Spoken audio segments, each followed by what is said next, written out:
Hello everyone and welcome back to my YouTube channel.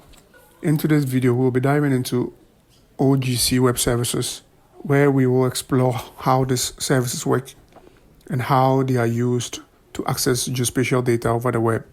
So let's get started. We will first begin by defining OGC and Web Services separately.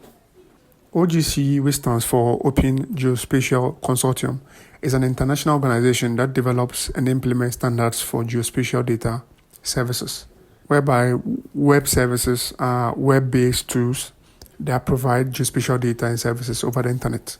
So in short, OGC Web Services provides geospatial data to web users through standard web protocols. The XML data formats, XML, which stands for Extendable Markup Language, is often used as a medium for data transfer because it is both human readable and machine readable. So there are a couple of types of OCG web services, but we'll be looking at just 3 types. The first one is the WMS, which stands for Web Map Services. So the Web Map Services serve map images in a bitmap format, that is PNG, GIF or GIF, JPEG, which is JPEG, etc. And sometimes also serves CVG, scalable vector graphics. So you'll be using WMS services mostly as a base map for your geospatial analysis. The next web services we'll be talking about is the WFS service.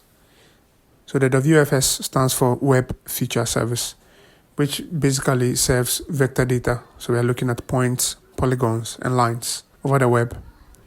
And then the last but not the least of the services that we'll be looking at is the WCS service, which stands for Web Coverage Service, which serves raster data over the web.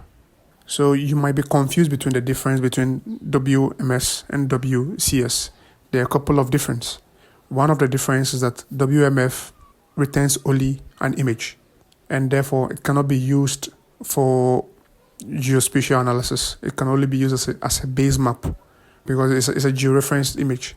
It doesn't hold any valuable information, just the position of the place that you're looking at. But with the WCS, because the raster image, each cell of the raster image contains valuable information. It could be the temperature or the elevation of a point of a place. WCS, which is the Web Coverage Services, are mostly used for modeling and analysis. WCS can also allow more complex querying.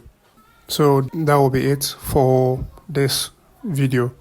In the next video, we'll be talking about how to access the OCG services that we have discussed in QGIS. I'd appreciate if you like, subscribe, and share. Hit the notification bell to be notified for the next video on how to access the services that we discussed in this video in QGIS. Thank you for watching and see you in the next video. Bye.